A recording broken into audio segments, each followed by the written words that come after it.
everyone, and welcome to Listeners Beware, a podcast about all things Goosebumps. My name is Gary.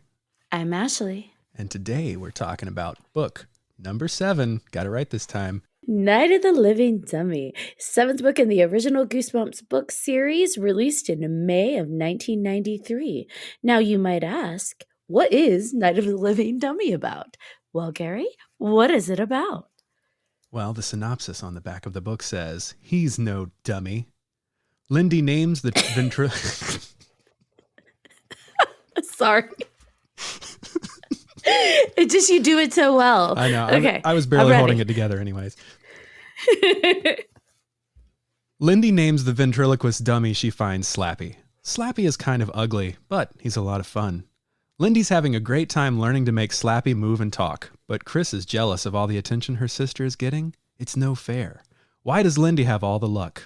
Chris decides to get a dummy of her own. She'll show Lindy. Then weird things begin to happen. Nasty things. Evil things. No way a dummy can be causing all of this trouble. Or is there? Well done, but you can't say nasty like that. That sounds like a different genre altogether. Nasty things. Nasty things. Oh, there's a lot of wood. So, speaking of which, Night of the Living Dummy. We have not just one dummy, but two dummies. Yes. And we have Slappy and Mr. Wood. You got Slappy and Wood. And all I got to say is that just sounds like RL had all sorts of entendres going on there. He's slapping wood. Woo. Is that like choking a chicken? I'm kidding. Okay, so. Maybe. Oh gosh, we're starting off strong. I am such a bad influence, as you should. Starting off solid. So we have Chris and Lindy, and yes, Lindy is a real name for those that have never heard that name. We had a whole conversation about this off air. Yeah, Lindy is a name. So Chris and Lindy in the 90s, they've got Slappy, or actually House Next Door. They're, exploring, as kids do. You got a house being built. They're going to go explore and see what's going on and trespass in places they're not supposed to be. But in that process, they find Slappy in the dumpster. My first question is, how did he get there? Good question. I mean, for him to be in the dumpster, it's presumed that he would have had to have been in the previous residence, I guess, or a nearby residence, perhaps. I mean, the only thing I could think of is he was either someone driving by, seeing a construction pile and dumping him in that garbage, the construction garbage that they have there, or it was one of the workers. Interesting. But the idea that Slappy's in the dumpster tells me that whoever had him previously, ominous, discovered these dummies are no regular dummy. And so they dumped him in the dumpster for somebody else's, to become somebody else's problem. Right. Which, I think honestly, he does well with Lindy. Chris becomes a little obnoxious. Like Lindy's connecting with the dummy. She's good at it. She's got a talent. She's getting jobs. She's funny. So it's like, let her have her world. Mm-hmm. But then you have Chris, who's like Miss Jealous Monster, and she's like, I want a dummy. I want to be funny. I need you to speak in that voice like for that. All of Chris for the rest of this show. All of Chris. That's exactly how she talks. Why does Lindy get everything? It's not fair. That's kind of. I like my jewelry. That's how I heard it. So.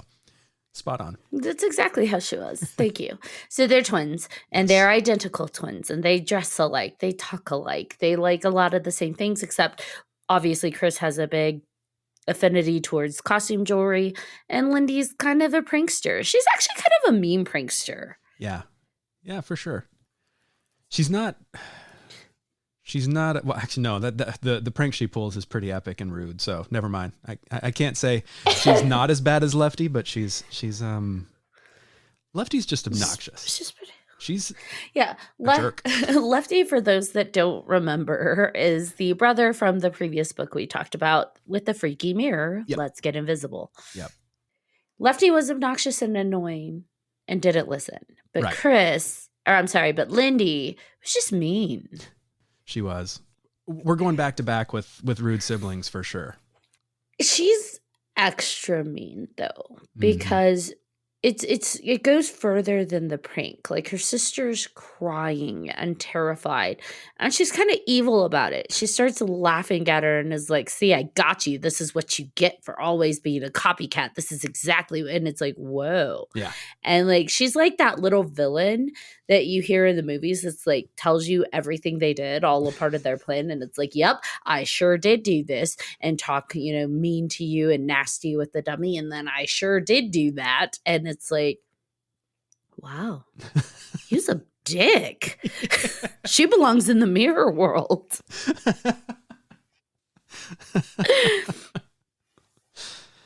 Definitely. Now I'm jumping all over the place with the book, Right. but I do have a question for you. Okay. What the hell was the green stuff that came out of Mr. Wood's mouth? I don't know. The 90s? I mean, like that's green liquid was all the rage in the 90s. So just assume. What was that show where they were always getting slimed? Oh, Double Dare? Double Dare. That's what I thought of. Yeah. And how the hell did all of that fit inside of that dummy? Where did it come from? I don't know. Dummy's got a big belly. Apparently, because I mean, the way they described it, at first it's small. It's like all this green started to ooze out like split pea soup. And I'm like, okay, RL's a fan of The Exorcist, apparently. Yeah. Because they literally said like pea soup. And I'm like, oh, I see what you did there. So this dummy is like, it's oozing out, but then all of a sudden it's like projectile vomiting it. I mean, she said it hit like the first 5 rows or something like that. It's like, what the fuck? Have you ever like think about that? You're on a stage and it's hitting the first like few rows of audience. Visualize that. Good push. Out of a dummy. Yeah. Yeah. Good push. It's gross. But yeah. I was again wondering where'd that come from? Little dummy. Lots of liquid. I don't know. That wood sprayed everywhere. You can't say that to me. It's too funny. I said it only because you're here. Nice. Because, I would thoroughly appreciate naughty humor. Of course. So it goes. Yeah. All right. Well, that's all I have to say about this book. That's it. I'm just kidding. So, RL really loved this dummy concept because this is part of the Living Dummy saga. So there's 18 Living Dummy books? There's a lot. Or books within the Living Dummy world. There's even a crossover. It's like the Mummy meets the Dummy. Oh, wow. And I love that he used the rhyming there. But it's like, I think it's the Dummy meets the Mummy. But either way, he rhymed. He was having fun with himself there. But yeah, there's like a whole saga, this world of these dummies. And obviously they feature Slappy because, spoiler alert, if you read this book, Mr. Wood meets an untimely demise with a steamroller. But, Slappy continues the fun, which given Slappy's on the cover, I was surprised Mr. Wood is showcased more. I know. Yeah, it's a real misdirect, and it's kind of a fun misdirect too. As I was reading this one, it kept flashing back to me. I'm like, oh yeah, it's actually Mr. Wood doing all of this. There's Mr. Wood in the library with the candlestick. But it was a fun misdirect, exactly like you said, Slappy's on the front cover, so you think he's going to be the villain, and twist of fate. It's not. Well, sort of. Sort of. It is, but it isn't. Ooh. It does appear that RL has this enjoyment with the ventriloquist dummies because, one, he built the world. We have lots of books and crossovers with Slappy the Dummy, but there seems to be a lot of content in here. You have like 134 pages and there's a lot of description with the dummies. There's a lot of interplay with the dummies and focus on them versus the siblings. You get the siblings, how they feel and their behavior, but the focus almost seems to be a little bit more on the dummies in this. I thought that the twins meets two puppets was a fun dynamic for this book, for sure. Identical twins meet twin puppets. Yeah, except I didn't even think about that. Yeah. It's the exact same puppet, but dressed differently. Right, with different colored hair. What are the odds? Right? Yeah, right. Yeah, that too, slightly different colored hair. So we have identical twins with fraternal puppets. Fraternal puppets. Dummies. Fraternal dummies. I've known some of them. But I do like that the girls ultimately do come together to support each other once all the prankery has stopped, and to ultimately rid their lives of these evil puppets. Yeah, and I mean, we have for 6 books talked about why the heck these kids are not going to the adults for help. And then in this one, they actually do go to the adults for help. And holy shit, can we just talk about how the parents are awful? Yeah. We see where Chris gets her dick behavior from.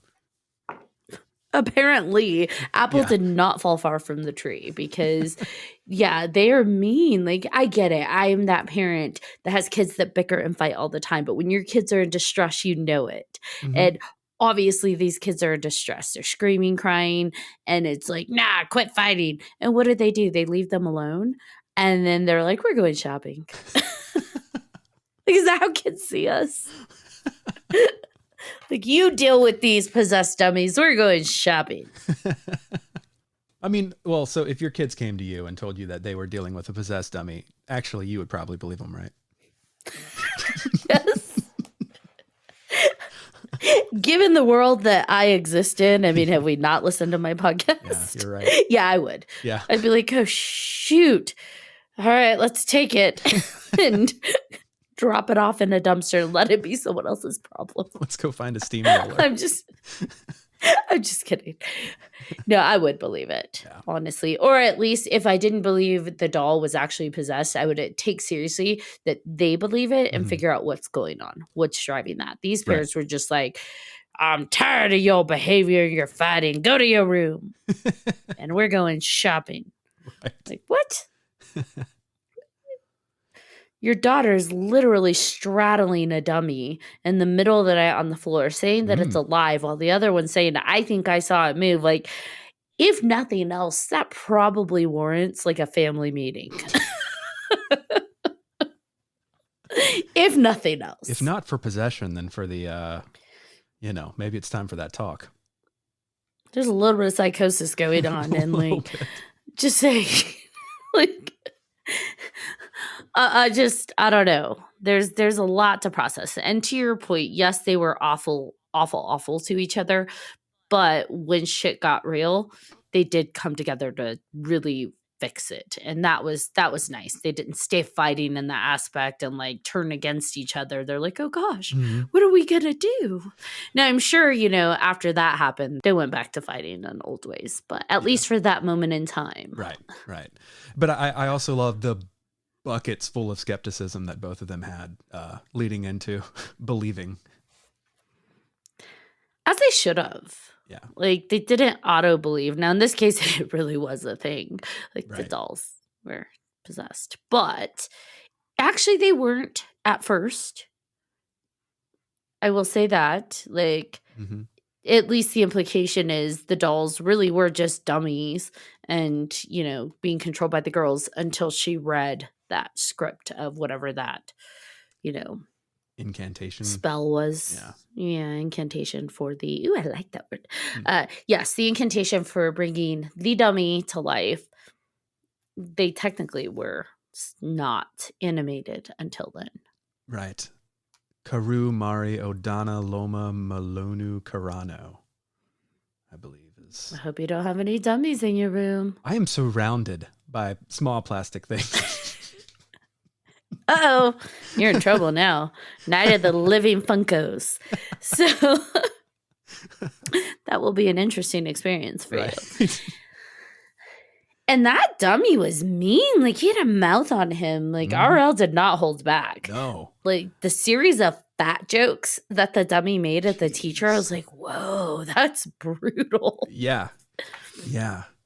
And I know at one point, the dummy is screaming about how he's going to kill them. Like, there were no words held back, which is pretty fun. He kept saying, "You're going to be my slaves."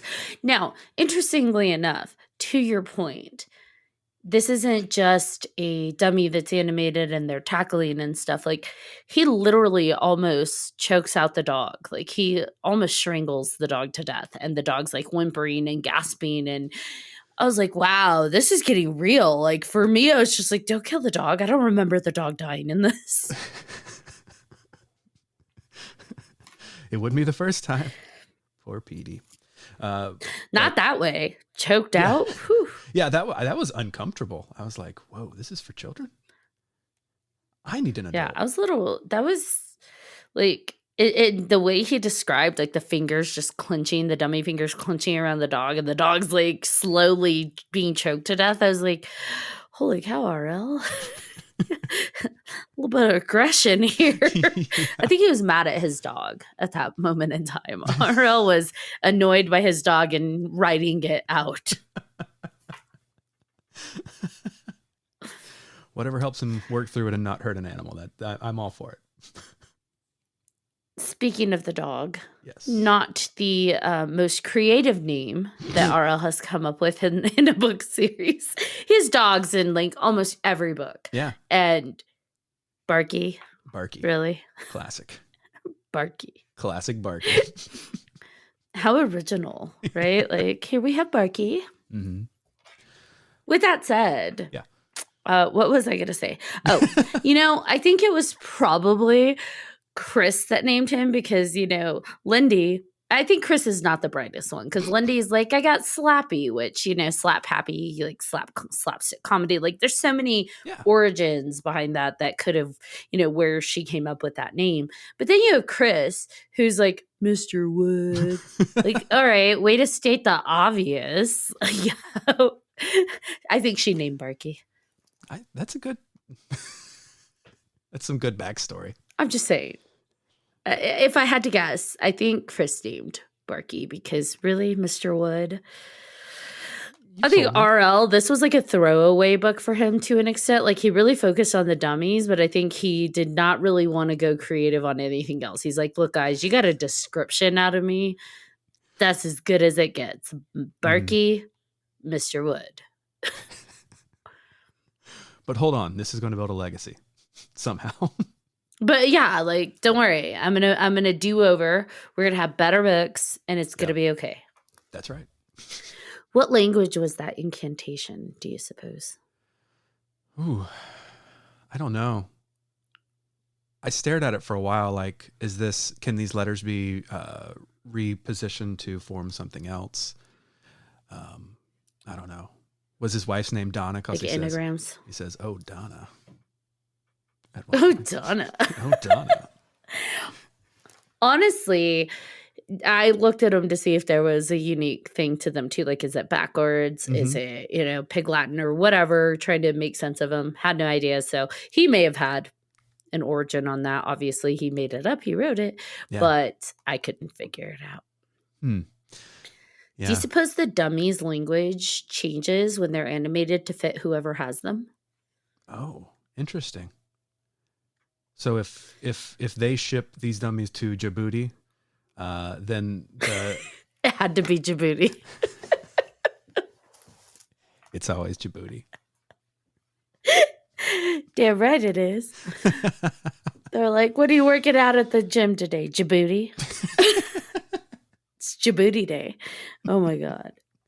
Every day is Djibouti Day. We're out of control. It sure is. Hey. Hey.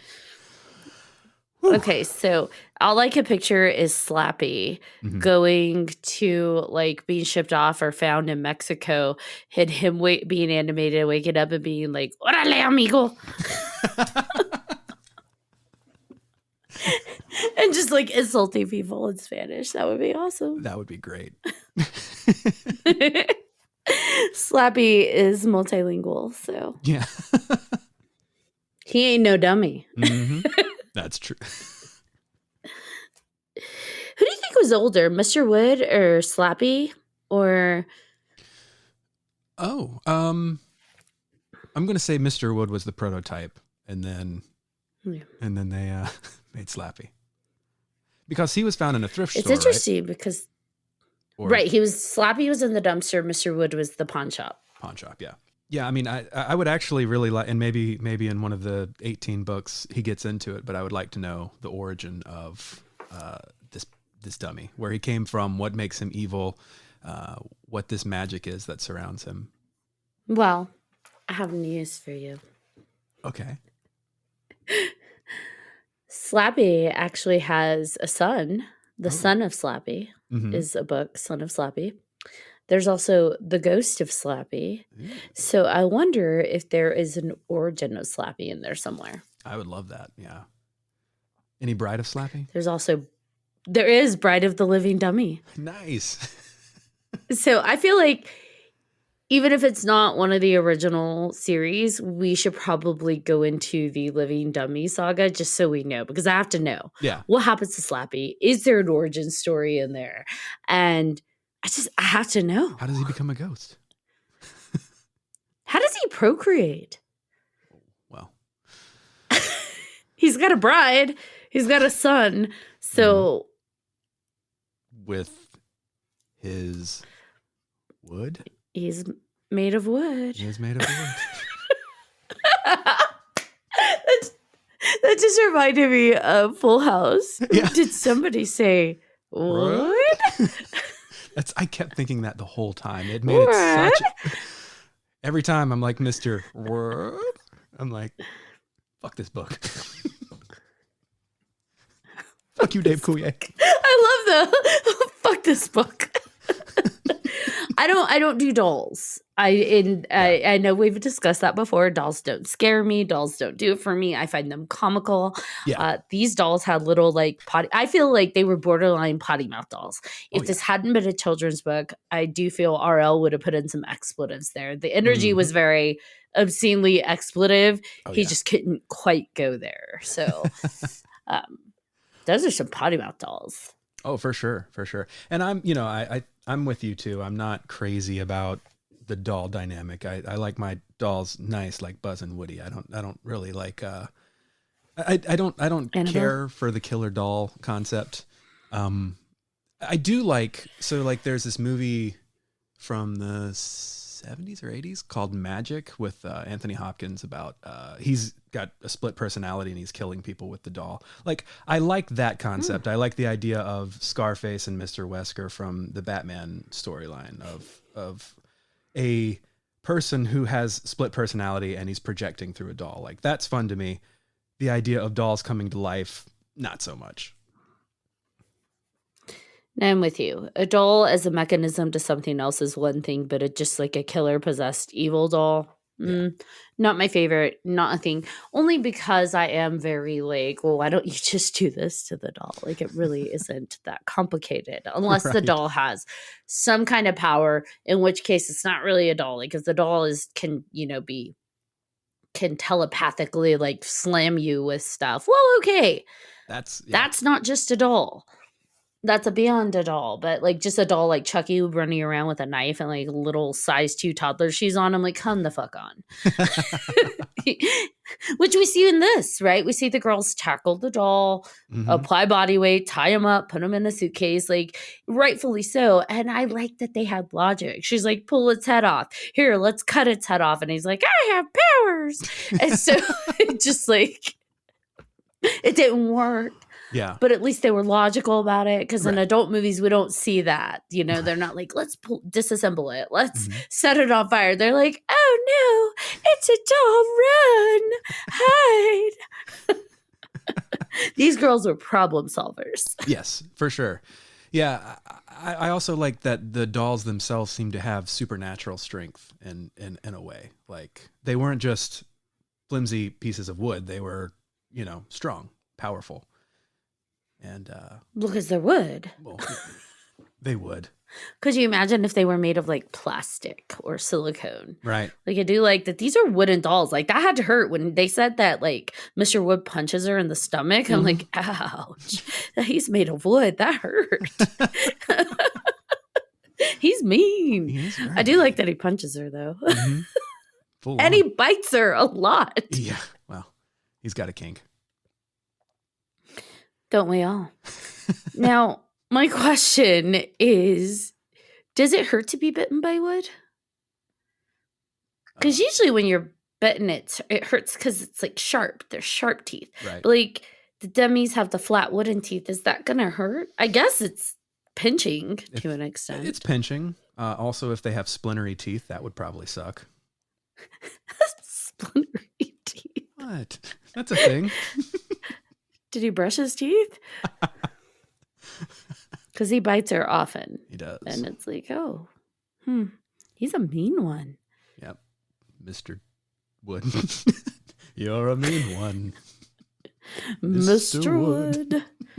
You bite and it doesn't feel good.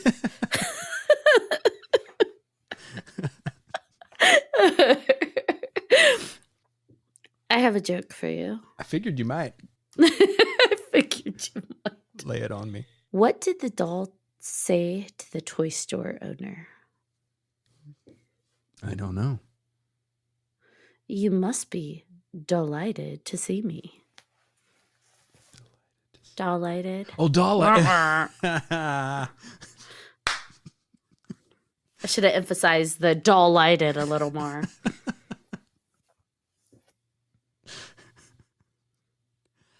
It was worth a try. It was good. Once you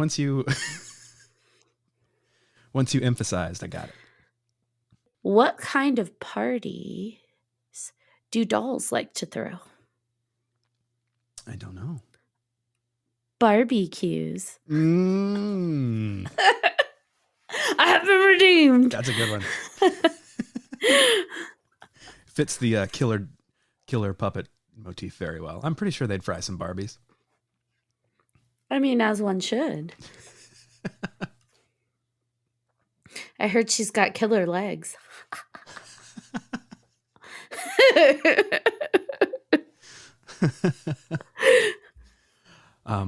My friend has a toy store, and he's actually got a couple of like ventriloquist. Ventriloquist. He's got a couple. Yeah, just the ventriloquist. The dolls aren't there. It's weird. No, he's got a couple. Well, imagine where the ventriloquist wants to put his hands. Ooh, no, talk about. Ew. I really am grossed out by the sound I made there. You're just gonna have to delete it all. Yeah. Okay, your friend has a toy store with dummies. My friend has a toy store with some ventriloquist dummies, and one of them is actually the Slappy doll. I sent a photo of that to you whenever he got it in. He's got a full-on Slappy doll, which is pretty cool. But he's also got one that's named Jerry, and Jerry will move sometimes. It's kind of weird. Is it? No, he will not. He's moved. Has he moved with someone's hand up his butt? Like, well, I've been there and I saw no. Is that where your hands go on a dummy? Kind of up their back, which is still inappropriate. But okay, you were saying you saw Jerry move. I walked by. His legs were crossed. A couple hours later, I walked back by. His legs were no longer crossed, like they had come uncrossed, and it would have required some sort of actual movement to separate the legs. And my buddy John has told me that it usually does. That was a weird sound, Gary. You know, apparently it's what I do now is weird sounds. But he's told me that this has happened on multiple occasions where the doll will move, like he'll come in and it'll be laying on its side or things of that nature. So I'm not going to say I believe in possessed dolls, but Jerry's a little sketch. I feel like there is an opportunity here for Gary to buy Jerry, and then you can take your act on the road, Gary and Jerry. But on top of that, I think your friend might be pulling a Lindy He could be. and is the one actually moving it on you. Until you wake up crying one night. It's alive! It's alive! Joke's on him. I wake up crying every night. Hopefully, tears of joy. Of course. No, I'm Not always. not always. On that note, though, Lindy. Lindy. Let's talk about Lindy's little prank in the kitchen where she took out all the food. Like, she went overboard. She ruined the food. She ruined the milk to make this whole thing get set up, put Mr. Wood in the center of the room. How did Chris not hear her get up and leave the room and take Mr. Wood to do all of that? Yeah, that's a good question. And I don't know. Wow. I mean, talk about overachiever in the pranks department. Like, unbelievable. I feel like mom could have broken her if she was a little more patient. She could have just said, okay, dummies away, give them to me. Since neither of you want to own up, you're out of your birthday party gigs and you both lose your dummies. I guarantee you Lindy would have caved. Oh, yeah. Yeah, you're right. And said, okay, I did it.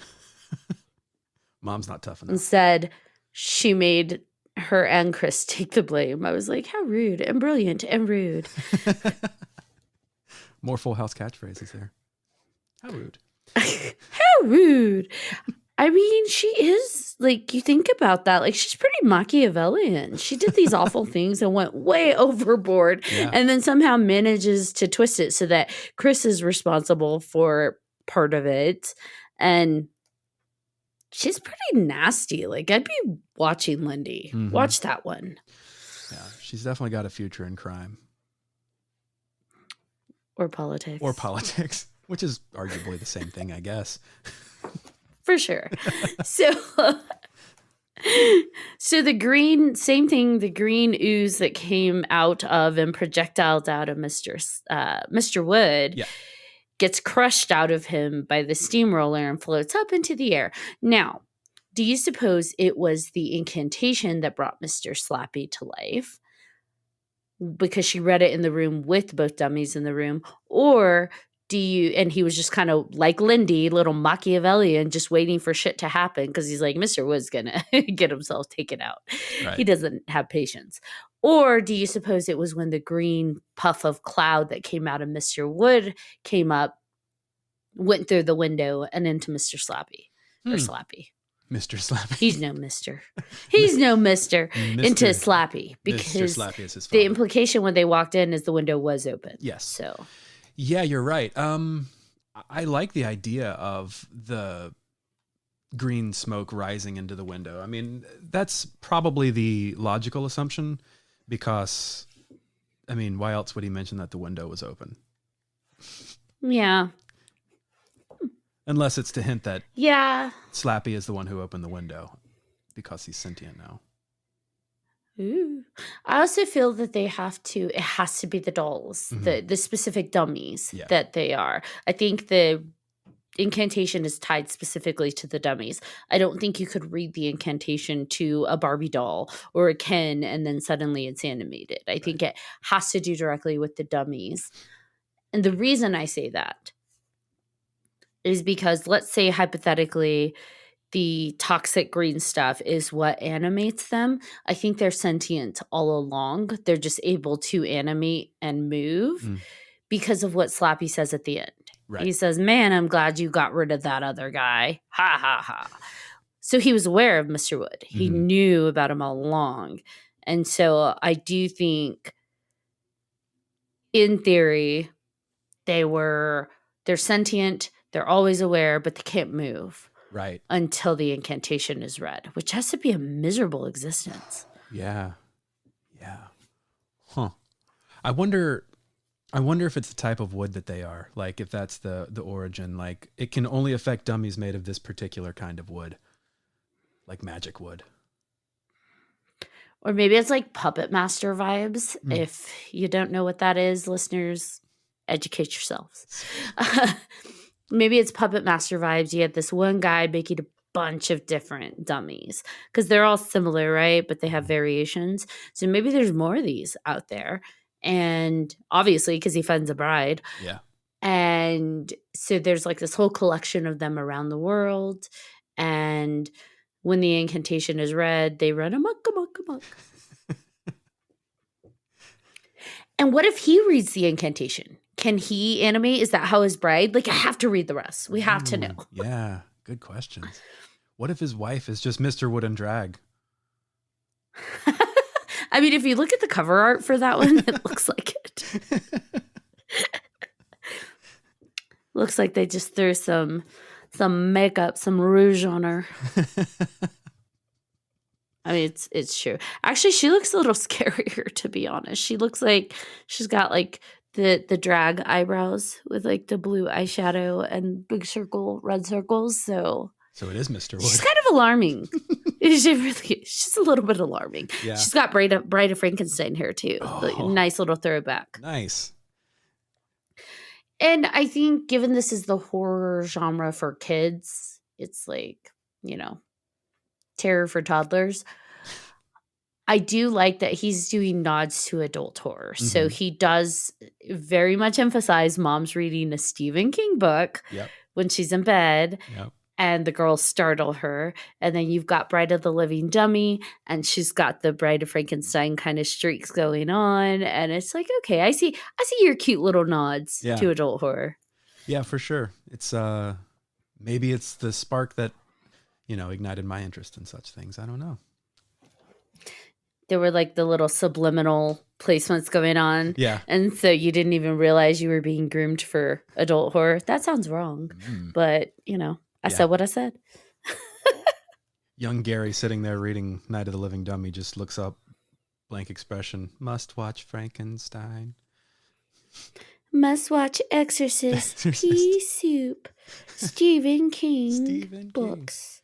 Yeah. Because he does have a lot of references to horror, classic horror going on. He's got the Frankenstein reference. He's got, at least in the feature books, he's got Stephen King and the Exorcist references in Night of the Living Dummy alone. Mm-hmm. And there's probably other references I didn't even catch. So. Oh, yeah. The Shining twins. Come play with us. The incantation, does it create the dummy, or does the dummy create the incantation? Who made who? Maximum Overdrive. Oh, I love Maximum Overdrive. Honestly, I think given on what Slappy said and given what Mr. Wood said about, I have powers and you're going to be my slaves, and he's kind of hinting that he's a bit older, I think that they're always there. They're just not able to move or be animated. And as soon as the incantation's read, they're able to move, and then they're ready to get vengeance for these kids having their hands up their backs. I get it. I would probably be pretty angry too. Yeah. Yeah. And the fact that Slappy is aware of Mr. Wood. If Slappy had just animated with the stuff going in through the window, he wouldn't. If he wasn't sentient up until that point, he wouldn't have known about the other dummy. Yeah. Right. Because he would have just animated. So the fact that he's like, hey, is the other guy or I'm glad you got rid of the other guy. So you knew about him, which means they are aware. So interesting. Yeah. I'll be curious with the sequels to find if Chris and Lindy are the characters that carry on. Or if this just picks up a Slappy in a new home, or how that works. This is the first one, too, that has a truly not happy ending. Some of them have a little bit of ambiguous, like, oh, is the slime gone? Oh, there's a little plant outside saying it's your dad, so the thing spread a little bit, but it's still kind of mostly happy. This one, like, the dummy grabs them. Yeah. And it is just like, glad the other guy's gone. So like now we've got another dummy in the house with these girls, and we don't know what happens to them. I'm assuming nothing good, because the dummy carries on. We don't know about these two kids. He carries on and gets a wife and kids and meets a mummy, like and a house. Slappy's got a full life ahead of him. Slappy buys a house. Slappy pays his mortgage. No, what's kind of funny is that there is a book in the series, in the saga, called I Am Slappy's Evil Twin. Ooh. And I'm like, I thought Slappy was evil. Oh, shit. Fun fact, I Am Slappy's Evil Twin actually has a prologue about the dummies in it. Oh. So we get a little bit of history Oh, wow. about Mr. Wood and the dummies, like how the incantation came to be. So, and that was in the 1920s. So they're not around that long. Oh, okay. It's just a small prologue, but according to this, I'm asking the Google. Where did Slappy come from? Oh no, I looked up I Am Slappy's Evil Twin, and it shows like a breakdown a bit, and it does mention the prologue, but I don't want to give too much away to myself or our listeners or you because we're going to read these. Exactly. I'll read the prologue with these pipes, baby. You say something now. I just love the throat clear. I don't. So in the Goosebumps world, do we know how many of his creatures have their own sagas? We know Slappy does, or the dummies do. The dummies do. The monster bloods do, I guess. Yeah. The haunted mask has multiple appearances. Okay.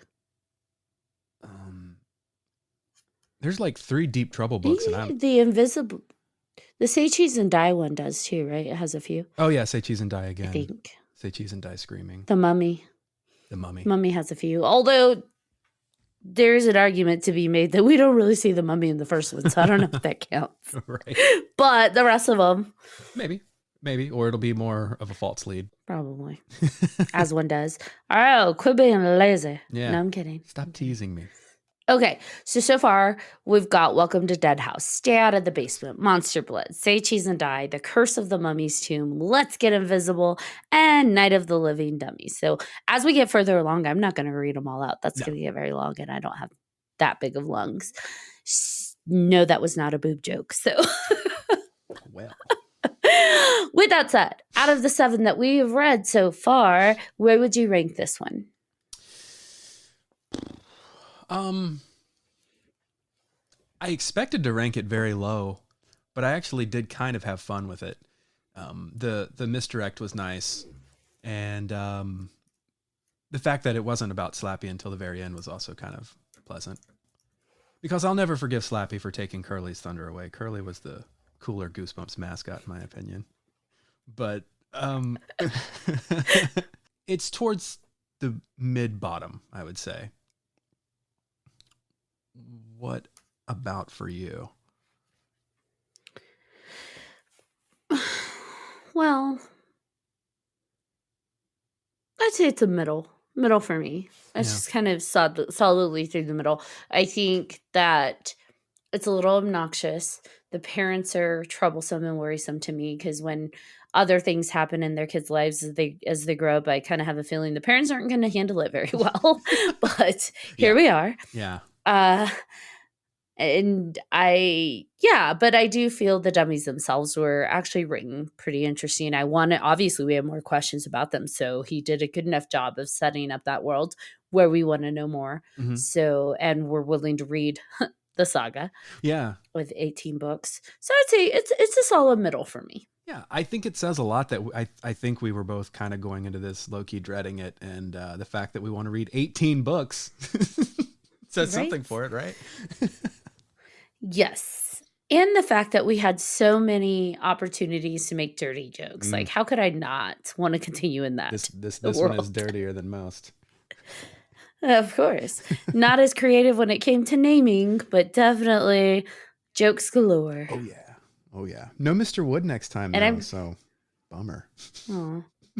Although I do feel that RL was probably like low-key having juvenile fun with this as well. He was probably giggling at his typewriter. That's what I was going to say. I bet you're right. Probably. Is there anything else we missed in the book? So for those that don't know, there is not a corresponding TV episode for this specific one. Mm-hmm. There was a Living Dummy episode, but that's Night of the Living Dummy 2. Yep. So not one for this one. Yeah, I thought that was kind of weird because, like, it doesn't strike me as this is one that would break the bank or the budget. So I'm not sure why they didn't turn it into an episode, but here we are.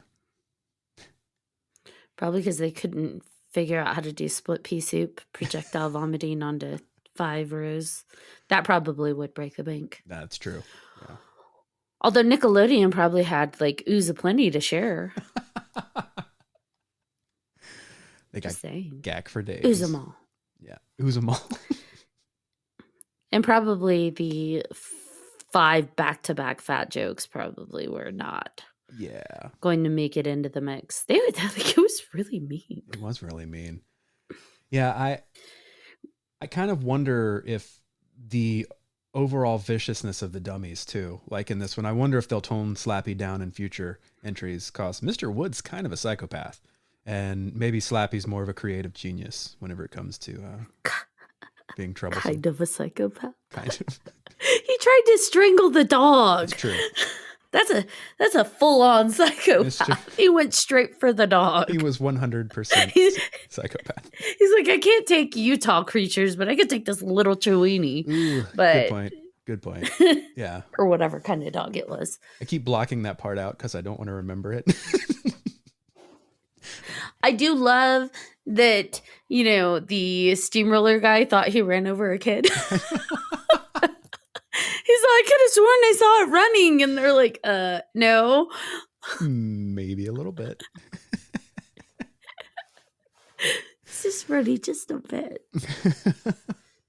It was a good, like, the last 20 pages were very intense and read very well, and, you know, real page turner, I thought. So not as good as Let's Get Invisible, but, you know, decent. For adults, quick read. Yeah. But still fun, as still, you know, comical with the dirty jokes, the phallic jokes if you want to make them, but also just a quick fun read. I was secretly hoping that Cody and Chris were going to be a thing because he was always hanging around her, but that was not a thing. Maybe in the sequel. They dropped that Robbie guy pretty quickly. Then all of a sudden we have Cody everywhere. And I'm like, oh. What happened to Robbie? All right, sure.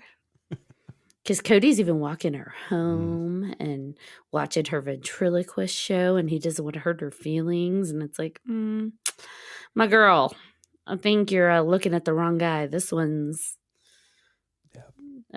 down to ride.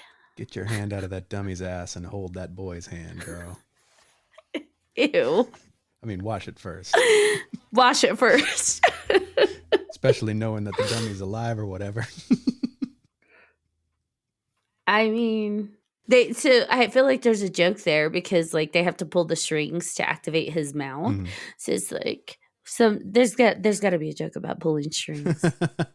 He pulled the strings of her heart, or he was trying to pull. Aww, he pulled her heartstrings. Meanwhile, I was trying to kill the dog. Ooh, what an intense story. All the good times. Oh, and not to mention how awful the dummy was to the neighbors, and they still let her keep the dummy. Oh my! After she said, even if so they thought Chris said all of those things. If my kid went hard on the neighbors like that, there wouldn't be I guess you can do this show. I'd be like, you know what? Your ass is whooped. Yep. You're in your bedroom, and your dummy's been now burned in the fireplace. Could they burn? They didn't try that. They didn't try.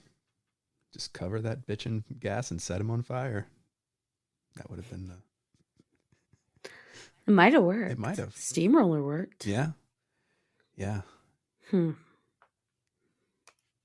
I don't know. I feel like they should have tried the fire option. I agree. I like how they tried to make it someone else's problem and buried it under the house next door. How rude. Could you imagine moving into that house and you suddenly feel something crawling under your carpet? And it's like, what the fuck is that? This is how horror movies are made. I would love it if the second book picks up like right after this. He's I don't know if he's leaving the house. Whatever happened to the kids, we don't need to know. He's leaving the house. He walks outside. He sees flattened Mr. Wood laying there, and he goes, "Mr. Wood, you've lost weight." But you've lost weight. Oh my gosh. So to be fair, for the second one, I don't think that are Chris and Lindy make an appearance, but I could be wrong. So they're definitely dead is what you're telling me. Yeah, probably, one would hope. Shit. It got real. Maybe Mom, Mr. and Mrs. Powell got what they got coming to them because they didn't listen to their kids, and maybe their kids, the bratty kids, got, Deaded. Maybe that's what happened to the Menendez brothers. Maybe they didn't actually kill their parents. Maybe it was ventriloquist dummies, but nobody believed them. And that's what happened here. Mr. and Mrs. Powell died, an untimely death by Slappy. Mm-hmm. And Chris and Lindy got blamed. Yes. And now they're in some sanitarium somewhere. The Powell twins. It's a history thing. You're welcome. One might call it a power struggle of Powells. Powell. I can't even say it. Powell power struggle. Try and say that fast. Powell power struggle. Powell power struggle.